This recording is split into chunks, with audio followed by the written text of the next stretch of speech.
नमस्ते, hello learners, hello beginners. चलो दिल से मेहनत करते हैं और आगे बढ़ते हैं। आज जो वीडियो सेशन है हमारा क्लास 9 का स्टूडेंट जो ऑलरेडी कंप्लीट किया है इसका 9th क्लास का एनुअल एग्जाम, अभी सोच रहा है क्लास 10 में कैसे शुरू करेगा वो पढ़ाई और कैसे का अच्छा टाइम टेबल होना चाहिए जब स्कूल वर्किंग डेज में ओपन होता है और जब स्कूल छुट्टी होता है तो कैसे का बेस्ट टाइम टेबल होना चाहिए और कैसे ये फोकस के साथ पढ़ाई करेगा विदाउट डिस्ट्रैक्शन। और ऐसे भी नहीं तुम्हारा माइंड बहुत ज्यादा पढ़ाई करके फोकस अभी कम हो गया, इसको कैसे रिसेट करेंगे और वही फोकस के साथ कैसे शुरू करेंगे और कैसे एक एक्टिव रिकवर होना चाहिए, कितना टाइम हमको एक्चुअली सोना चाहिए, सारे डिस्कशन करेंगे हमारा आज का वीडियो में। तो लास्ट तक आप जुड़ते रहो, पूरा कंप्लीटली आपका ज्ञान हो जाएगा कैसे ये जर्नी को पहले से लास्ट तक बनाए रखना है। तो चलो शुरू करते हैं आज का सेशन।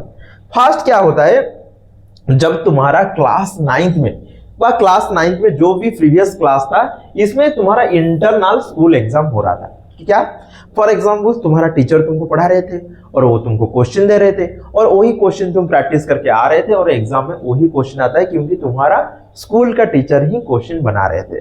इसके हिसाब से तुम्हारा अच्छा स्कोर तो हो रहा था, लेकिन एक स्टैंडर्डाइज पैटर्न नहीं था। जैसे पढ़ा रहे थे ऐसे क्वेश्चन डाल देते थे और क्वेश्चन को थोड़ा कहाँ पे कुछ नहीं समझ में आ रहा है इसको चेंज भी कर रहे थे एनुअल एग्जाम के टाइम। लेकिन अभी क्या होगा, अभी तुम बोर्ड एग्जाम देने के लिए जाओगे, यहाँ पे तुम टीचर से दूर रहोगे। जो टीचर तुमको पढ़ा रहे थे वो टीचर तुम्हारे पास भी नहीं होंगे तुम्हारा एग्जाम के टाइम। और ये पूरा ऑल इंडिया में एक स्टैंडर्डाइज पैटर्न को फॉलो किया जाएगा तुम्हारा क्वेश्चन पैटर्न के लिए। तो यहाँ पे तुम्हारा टीचर कैसे पढ़ाया है वो सीबीएसई को पता नहीं है। सीबीएसई बोल रहा है ऐसे स्टैंडर्डाइज वे में पढ़ाई करो तभी जाके तुम अच्छा रिजल्ट कर पाओगे। तो इसको आप फॉलो करना चाहिए। पता नहीं है हमारा चैनल में मैं आपको मैं मैथ पढ़ाऊंगा, पूरा कैसे मैथ पढ़ाऊंगा मैं तुमको पूरा डिटेल से समझाऊंगा, क्योंकि एसएसटी इंग्लिश ये इतना डिफिकल्ट नहीं होता है। क्योंकि मैथ में क्या होता है ना, कॉन्सेप्ट लिमिटेड है लेकिन क्वेश्चन अनलिमिटेड है। तो इस कैसे अनलिमिटेड क्वेश्चन के साथ हैंडल करके सब कुछ मैं आपको आगे बताऊंगा। तो आ गया इंटरनल स्कूल एग्जाम से बोर्ड एग्जाम की तरफ आपका अभी शिफ्ट हो रहा है। नेक्स्ट क्या है ना, अभी क्या होगा, जो एनसीईआरटी पढ़ने के बाद आपको लग रहा था एनसीईआरटी में सारे क्वेश्चन आ जाएगा, लेकिन क्लास 10 में क्या होगा, कॉन्सेप्ट समझ लो।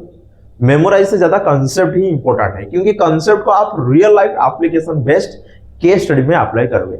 साइंस, एसएसटी और मैथमेटिक्स में रियल लाइफ एप्लीकेशन जो बुक के अंदर हो सकता है, नहीं भी हो सकता है, ये केस स्टडी में आ सकता है। तो मेमोराइज से इंपोर्टेंट देना है आपको कॉन्सेप्ट के ऊपर। तो ये आपको कॉन्सेप्ट अच्छे से समझने के बाद तो आप एप्लीकेशन बेस्ड क्वेश्चन को सॉल्व कर पाओगे ना। तो इसलिए मेमोराइज तो होना चाहिए, ऐसा ही कुछ नहीं याद करके तो कैसे सॉल्व करोगे। तो मेमोराइज से सबसे ज्यादा इंपोर्टेंट देना है कैसे एप्लीकेशन बेस्ड क्वेश्चन को सॉल्व करोगे। अभी क्या है, इसमें एडवांटेज क्या है, बच्चे थोड़ा सीरियस हो जाता है और जल्दी शुरू कर लेते हैं। ईयरली स्टार्टिंग बच्चे को बहुत ज्यादा स्ट्रेस से माफ देता है। फॉर एग्जाम्पल कोई बच्चा अभी तुम सोचो तुम्हारा मार्च के कोई ऐसे 20 किंवा 18 को आपका खत्म हो रहा है एग्जाम, तो इससे अगले दिन तो वही दिन से शुरू कर देना चाहिए क्लास 10। जितना जल्दी आप शुरू करोगे एग्जाम, जब भी तुम्हारा हाफ ईयरली नहीं तो प्री बोर्ड नहीं तो बीएसटी नहीं बोर्ड एग्जाम, ये पूरा प्रेशर इस टाइम आपका लिए बहुत कम होगा क्योंकि आप ईयरली शुरू किए हैं। क्योंकि क्लास 10 में क्या होता है, अक्टूबर किंवा नवंबर महीना में होता है तुम्हारा हाफ ईयरली एग्जाम। इसमें लगभग 90% सिलेबस कवर होके क्वेश्चन आता है। तो सोचो अक्टूबर के अंदर आप पूरा सिलेबस को खत्म करना है। अक्टूबर में खत्म करोगे तो इससे जितना जल्दी आप शुरू करोगे इतना जल्दी आप खत्म करोगे। अक्टूबर में आपका सिलेबस खत्म हो गया, नवंबर में पूरा थोड़ा क्वेश्चन ज्यादा प्रैक्टिस करना है क्वेश्चन बैंक से, और दिसंबर में आपको सैंपल पेपर, जनवरी में और एक रिवीजन के साथ सैंपल पेपर पूरा लिखना है 3 घंटा बैठ के, और फरवरी में एग्जाम देना है। ये आपका शेड्यूल होना चाहिए। तो अक्टूबर महीने में पूरा सिलेबस खत्म करना चाहिए। इसलिए आपको अप्रैल में नहीं, आपको मार्च से शुरू करना चाहिए पढ़ाई। किसके लिए, क्लास 10 के लिए।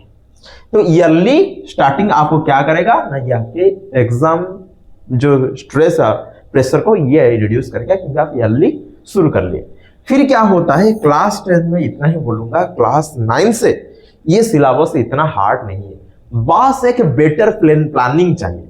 आपके पास एक बेस्ट प्लानिंग है, डिसिप्लिन है और आप फोकस हो तो 5 घंटा पढ़ाई करने से भी हो जाएगा स्कूल के बाद।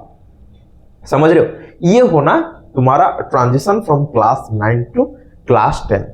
अभी मन में क्वेश्चन होगा, एक बच्चे कैसे मतलब क्या होता है सक्सेस होता है क्लास 10 में, ऐसे क्या इसको करना चाहिए।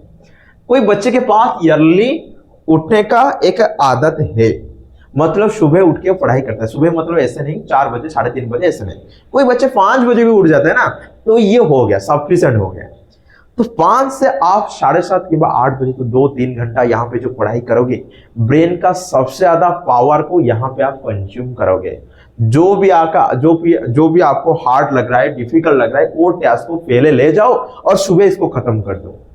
तो इसीलिए जिसके पास ईयरली मॉर्निंग का हैबिट है, ये बहुत ज्यादा फायदा में रहेगा।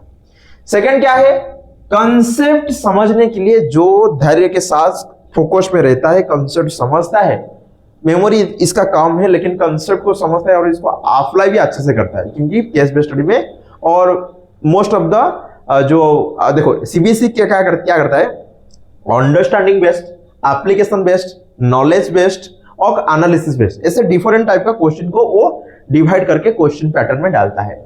जो बच्चे मतलब कंसेप्ट को समझ भी गए, इसको अप्लाई भी कर रहे, वो बच्चे सबसे ज्यादा मार्क रखने के लिए यहाँ पे तैयार होते हैं। क्योंकि बच्चे कंसेप्ट तो समझ जाते हैं, इसको याद कर लेते हैं, लेकिन अप्लाई जो नहीं कर पाएगा वो अच्छा स्कोर नहीं कर पाएंगे। इसलिए यहाँ पे क्या होगा, तुमको कॉन्सेप्ट के ऊपर फोकस करना चाहिए। क्लास 10 एनसीईआरटी का कॉन्सेप्ट ले जाओ और क्वेश्चन बैंक है, इसको फटाफट अप्लाई करके आगे बढ़ना है। इसके बाद ये इंपॉर्टेंट है, क्यों इंपॉर्टेंट है, क्योंकि क्लास 9 से पहले क्या कर रहे थे, जब भी कोई फ्री पीरियड मिल रहा था, आप एक दूसरे के साथ बात कर रहे थे, टाइम वेस्ट कर रहे थे। यहाँ पे आपको फोकस करना है, जो टीचर पढ़ा के गए हैं, जो होमवर्क टीचर दिए हैं, इसको स्कूल में ट्राई करना कंप्लीट करने के लिए। क्योंकि घर में आके आप सेल्फ स्टडी करोगे तो रात में आपको ग्रोथ का टाइम सेल्फ स्टडी करना है, रिवाइज करना है, और सुबह आपको हार्ड टेस्ट करना है। और घर में आके आप पूरा होमवर्क करने के लिए बैठ जाओगे तो सोचो आप कैसे सेल्फ स्टडी करोगे। सेल्फ स्टडी नहीं तो स्कोर नहीं है, क्योंकि एग्जाम में जो मार्क लाता है ना, वो सेल्फ स्टडी आता है। तो जितने आप सेल्फ स्टडी कर पाओगे, इतना अच्छा स्कोर होगा। तो ट्राई करना है, स्कूल में जो भी फ्री पीरियड मिलेगा, इसको आप यूटिलाइज करना है। क्योंकि जो समय को इस्तेमाल करता है, वो लाइफ में ग्रोथ करता है। जो समय को बर्बाद करता है, समय इसका लाइफ को भी बर्बाद कर देता है। तो इतना ध्यान रखना चाहिए। फिर लास्ट ये भी और ज्यादा इंपॉर्टेंट है, क्या मतलब हर दिन हमारा कुछ ना कुछ मिस्टेक होता है। ये मिस्टेक को एक कॉपी में नोट डाउन करना है और इसको सुधार देना चाहिए। क्योंकि अगले बार वो मिस्टेक जब भी आएगा, आपको पता चल जाएगा मैं यहाँ पे मिस्टेक किया था, यहाँ पे अभी मिस्टेक नहीं करूंगा। तो एक अलग कॉपी बना लो जहां पे हर दिन का मिस्टेक लिखना है, खुद का गलती लिखना है, जिसको हम सुधार के हम स्ट्रांग बनेंगे। क्योंकि जो वीक जोन को स्ट्रांग जोन में कन्वर्ट करता है, वही सबसे बेस्ट इंप्रूवमेंट इसका लाइफ में करता है, ग्रोथ में अनस्टेबल बन जाता है। तो ये आपको फोकस में होना चाहिए। और ऐसे एक दिन 2 दिन नहीं, हर दिन करना चाहिए कंसिस्टेंसी के साथ। जिसके पास कंसिस्टेंसी है ना, वो सबसे ज्यादा अस्त्र होता है खुद को ग्रोथ करने के लिए। समझ रहे हो, थोड़ा थोड़ा आप इंप्रूव कर रहे हो ना हर दिन, इतना याद रखना, आप 1% भी ग्रोथ कर रहे हो, 1% मतलब 1/100 पार्ट में थोड़ा सा आप इंप्रूव कर रहे हो, तो 1 साल के अंदर 37 टाइम्स आपका ग्रोथ हो जाएगा, आपको पता भी नहीं चलेगा। समझ रहे हो, तो ये होना चाहिए आपका 4 बेस्ट हैबिट जो क्लास 10 में आपके पास है। तो सोच लो, अभी आप श्योर सक्सेस आपको मिलेगा। सक्सेस मतलब खुद का बेस्ट वर्जन, जिसको देख के आप मुस्कुराओगे। समझ रहे हो, तो फर्स्ट क्या है, अर्ली मॉर्निंग का हैबिट। सेकंड क्या है, कंसेप्ट समझने का हैबिट। थर्ड क्या है, तुम्हारा टाइम को यूटिलाइज करना है, स्कूल में होमवर्क करके घर आना है। फोर्थ क्या है, तुम्हारा डेली मिस्टेक को राइट डाउन करना है और इसको सुधारना है। ये आपका होना चाहिए रोज।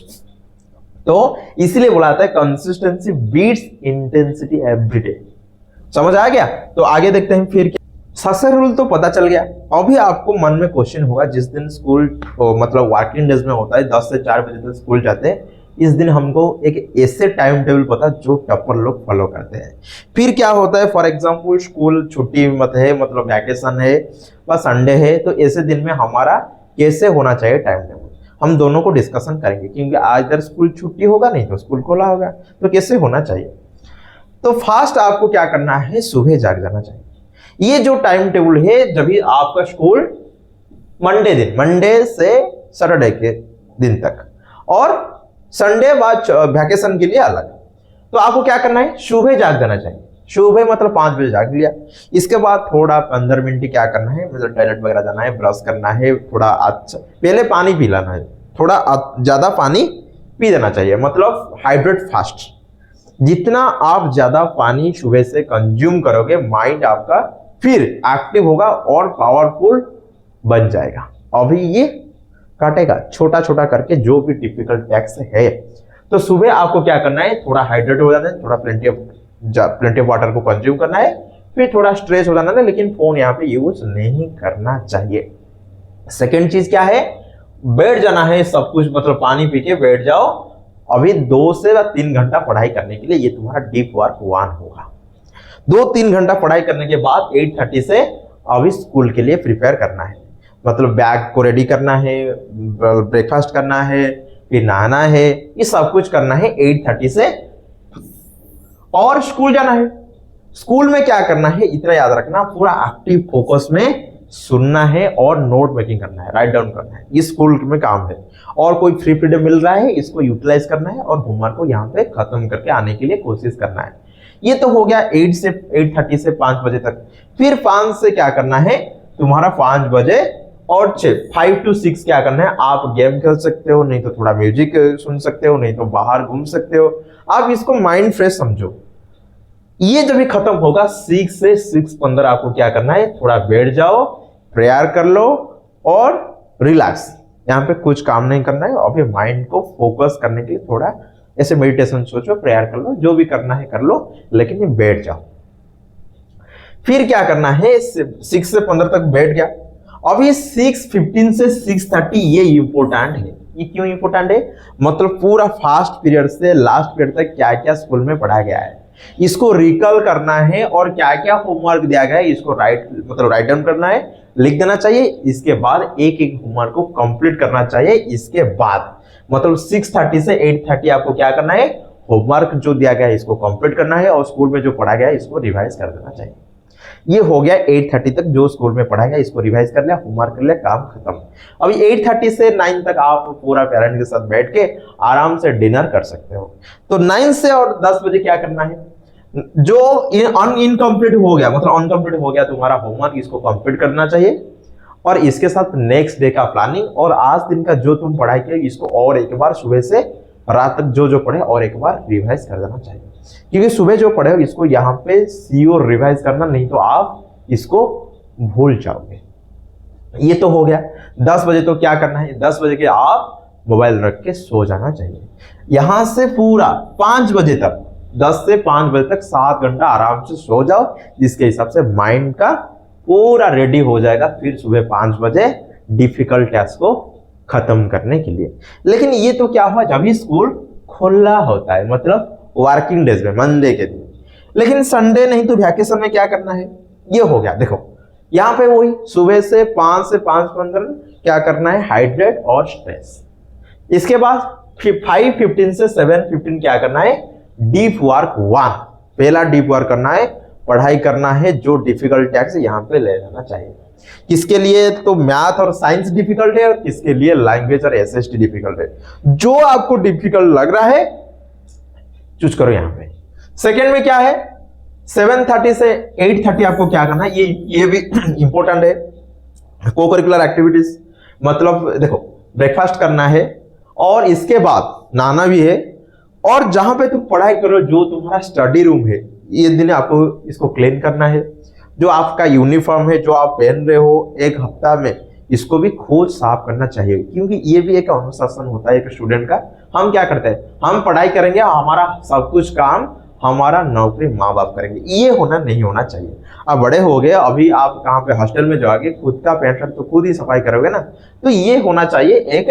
अब घर में हो तो आप खुद का काम खुद ही करो, मतलब जो जहाँ पे पढ़ाई कर रहे हो इसको मतलब थोड़ा अरेंज कर लो और मतलब क्लीन कर लो, जिसके हिसाब से आपका अच्छा एनवायरनमेंट में आपका ब्रेन ज्यादा फोकस करके पढ़ाई कर पाएगा ज्यादा देर। तो ये हो गया। अभी क्या करना है, 8:30 से 10:30 आपको डीप वर्क 2।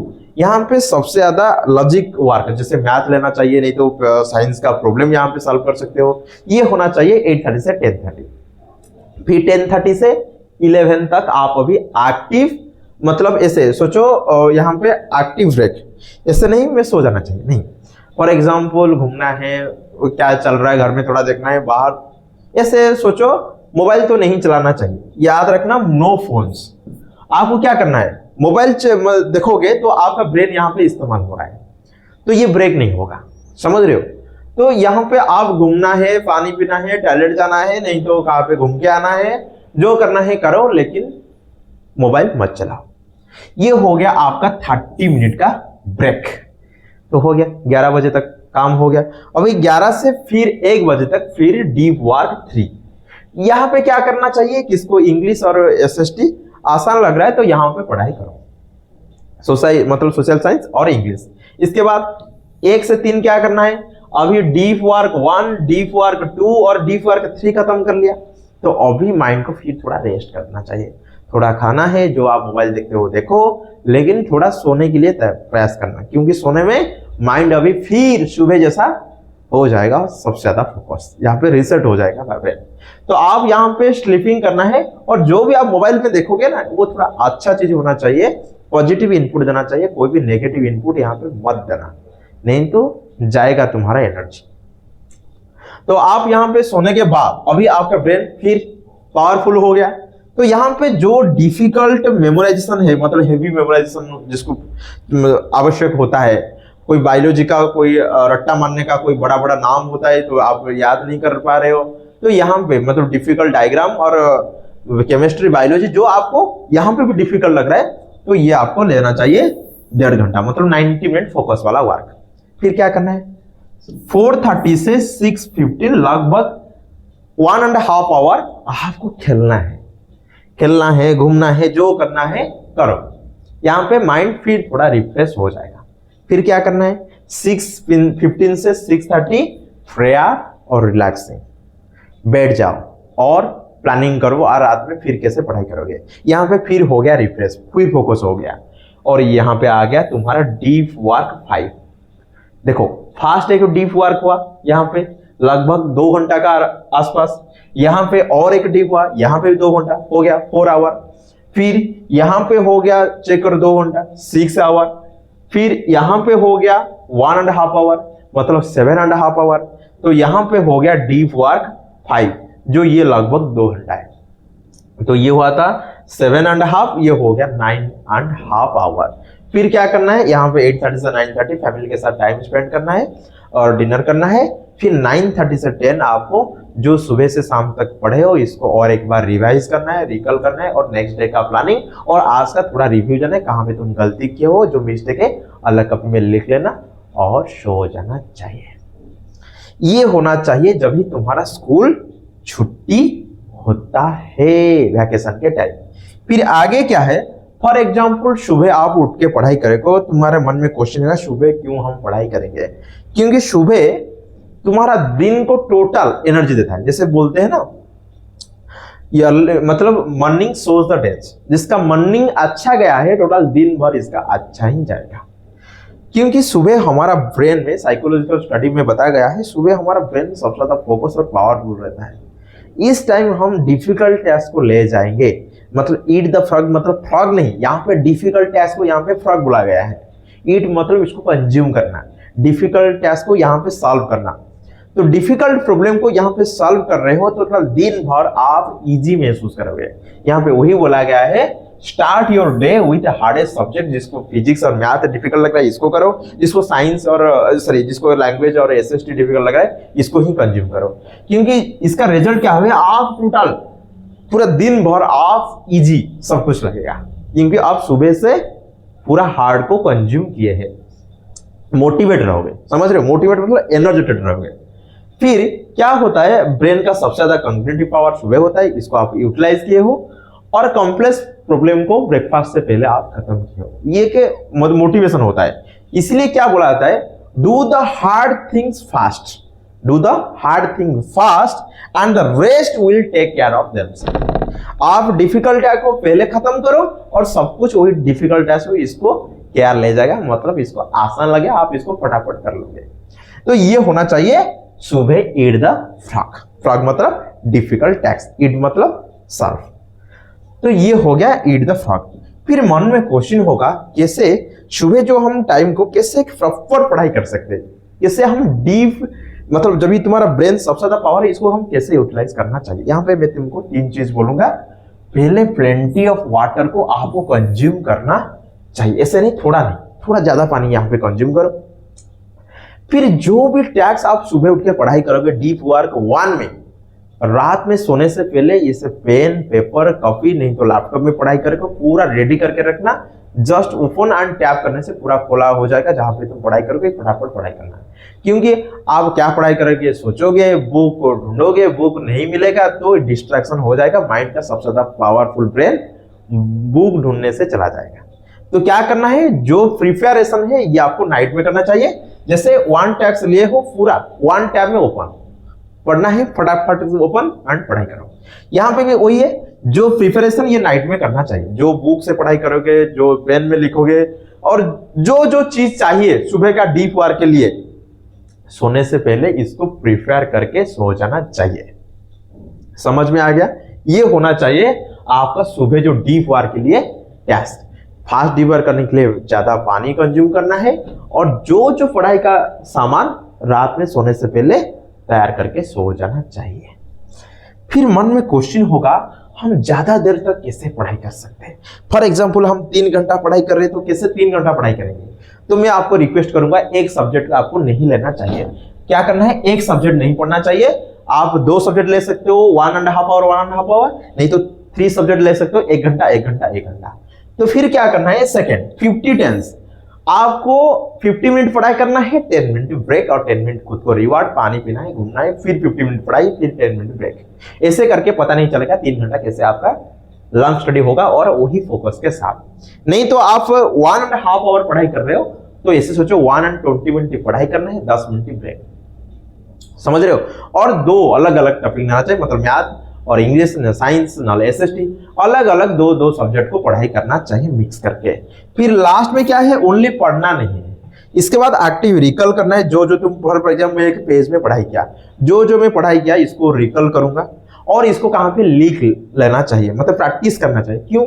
लिखने से क्या होगा, आपका स्पेलिंग एरर मतलब कम होगा, इसके साथ आपका हैंड राइटिंग स्पीड भी होगा। तो recall and write down and practice it, ये आपको होना चाहिए जब आप 3 घंटा पढ़ाई कर रहे हो। फिर आगे क्या है, जो 60 मिनट आप पढ़ाई कर रहे हो, समझ रहे हो, यहां पे कोई सब्जेक्ट पकड़ो, फोन से दूर रहना चाहिए। पहले आपको एक टाइमर मतलब 130 मिनट का टाइमर फिक्स कर दिया, तो यहां पे फोन को दूर रखना चाहिए, साइलेंट नहीं, दूर रखना चाहिए। क्योंकि साइलेंट होने से कोई मैसेज आ जाएगा, कोई फॉर एग्जांपल आप बुक के पास रख के पढ़ाई करेंगे, यहाँ पे थोड़ा लाइट ऑन हो गया तो डिस्टर्ब हो गया, मोबाइल के पास चला जाएगा तो गया। तो यहाँ पे फोकस करना चाहिए। स्प्रिंट मतलब ये ऐसे पढ़ाई है जो लगभग, इतना याद रखना, 90 मिनट आप डीप स्टडी कर रहे हो तो 4 आवर से ज्यादा हो जाएगा पढ़ाई, डिस्ट्रैक्शन पढ़ाई का। तो आपको क्या करना चाहिए, एक क्या पढ़ाई करने के लिए क्या पढ़ाई आप करोगे इसको आप रेडी कर देना चाहिए, मोबाइल से दूर रहना चाहिए, फिर शुरू करना चाहिए पढ़ाई। और 10 मिनट ब्रेक, ब्रेक मतलब मोबाइल नहीं, एक्टिव मतलब स्ट्रेच करना है, घूमना है, पानी पीना है, फिर कहाँ पे थोड़ा मम्मी के पास आना है, क्या खाना चल रहा है थोड़ा खा के आना है, तो जो भी करना है करो, लेकिन मोबाइल से दूर रहो। ये हो गया तुम्हारा क्या 60 मिनट स्प्रिंट। अभी मन में क्वेश्चन होगा, हाँ सब कुछ तो हो गया, लेकिन कुछ देर पढ़ाई करने के बाद हमारा फोकस कम हो जा रहा है, तो कैसे हमारा माइंड को रीसेट करेंगे और वही फोकस के साथ वो कैसे पढ़ाई करेगा। देखो फर्स्ट फॉर एग्जांपल हम थोड़ा रेस्ट लेंगे। रेस्ट मतलब ऐसे मत सोचो रेस्ट एक लेजीनेस है, रेस्ट एक ऐसे सोचो फ्यूल है, ये माइंड को रीसेट करेगा और ज्यादा फिर फोकस करने के लिए रेडी हो जाएगा। जैसे घूम के आना है, स्ट्रेस करना है, पुशअप मार देना है, जैसे थोड़ा पसीना आ जाएगा, नहीं तो साइकिलिंग करके आना है, नहीं तो बाजार जाना है, कुछ लेकर आना है सामान, ऐसे करने से माइंड पूरा ऐसे रिलैक्स फील करेगा। आप इस टाइम कुछ अलग किताब पढ़ाई करोगे, नहीं तो मोबाइल स्क्रॉल करोगे, आपका ब्रेन इस्तेमाल हो रहा है, तो ब्रेन ऑलरेडी इज एक्टिव, तो ये रेस्ट नहीं है। रेस्ट मतलब माइंड अभी ऐसे काम करो जहां पे ब्रेन इस्तेमाल नहीं हो रहा है। मोबाइल नहीं मत चलाओ, कुछ मत पढ़ाई करो, चलो बाहर घूम के आओ जहां पे दिमाग थोड़ा रिलैक्स फील करेगा। फिर क्या है, पानी पी लो, जितना हो सके वाटर को कंज्यूम करना है। केमिस्ट्री में ऐसे बोलते हैं ना, जितना आप वाटर डालोगे इतना कंसंट्रेशन घटेगा। लेकिन पढ़ाई से क्या, पढ़ाई करने के टाइम क्या होता है, जितना आप पानी अंदर डालोगे ब्रेन इतना ज्यादा कंसंट्रेशन होगा। ये केमिस्ट्री का रूल को थोड़ा धो लिया है। फिर आगे क्या है, ब्रीथ करना है, सो जाना चाहिए थोड़ा, मतलब मेडिटेशन करो, जो करो जिसमें तुम्हारा दिमाग और ज्यादा शांत हो जाएगा। यूज नहीं होना चाहिए, मतलब वो कहां पे भी बिजी नहीं होना चाहिए तुम्हारा दिमाग। जैसे फोन आप देखोगे, सोशल मीडिया में जाओगे तो ब्रेन यहाँ पे इस्तेमाल हो रहा है, नहीं तो कुछ अलग पढ़ाई कर रहे हो तो यहाँ पे तुम्हारा आई के साथ ब्रेन दोनों एक्टिव है। तो रिसेट करने के लिए वही 3 चीजें, घूमना है, खेलना है, कहाँ पे जाना है, नहीं तो ब्रीथ करना है, पानी पीना है, ये सब करने से तुम्हारा दिमाग थोड़ा रिलैक्स फील करेगा। समझ में आ गया। अभी लास्ट में आपको एक चीज में आपको बोलना चाहता हूं, आप जो भी पढ़ाई कर रहे हो, मम्मी देखने के लिए पढ़ाई मत करो, पापा देखने के लिए पढ़ाई मत करो, टीचर देखने के लिए पढ़ाई मत करो, पढ़ाई खुद देखने के लिए करो। क्योंकि आपका फ्यूचर आपको ही देख रहा है। आप पढ़ाई कर रहे हो, वो बोल रहा है तुम आ जाओ, मैं तुमको अच्छा बना दूंगा। फ्यूचर ही बोल रहा है। और आप खुद पढ़ाई नहीं करोगे तो फ्यूचर ही बोलेगा तू बर्बाद करके आया है, मैं तेरे को बर्बाद करूंगा। समझ रहे हो। तो यहां पे आपको फ्यूचर ही आपको देख रहा है।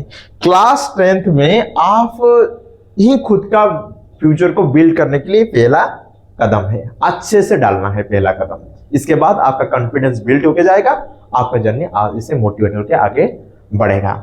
और इतना याद रखना, जो आप क्लास 10th में बहुत सारा सैक्रिफाइस करोगे, जो आपका फेवरेट हैबिट था अभी पढ़ाई करने के लिए, ये सबको छोड़ना पड़ेगा। बहुत ज्यादा गेम खेल रहे थे, मोबाइल चला रहे थे, ये सबको बोल देना चाहिए हम इस साल हम पढ़ाई ही करेंगे।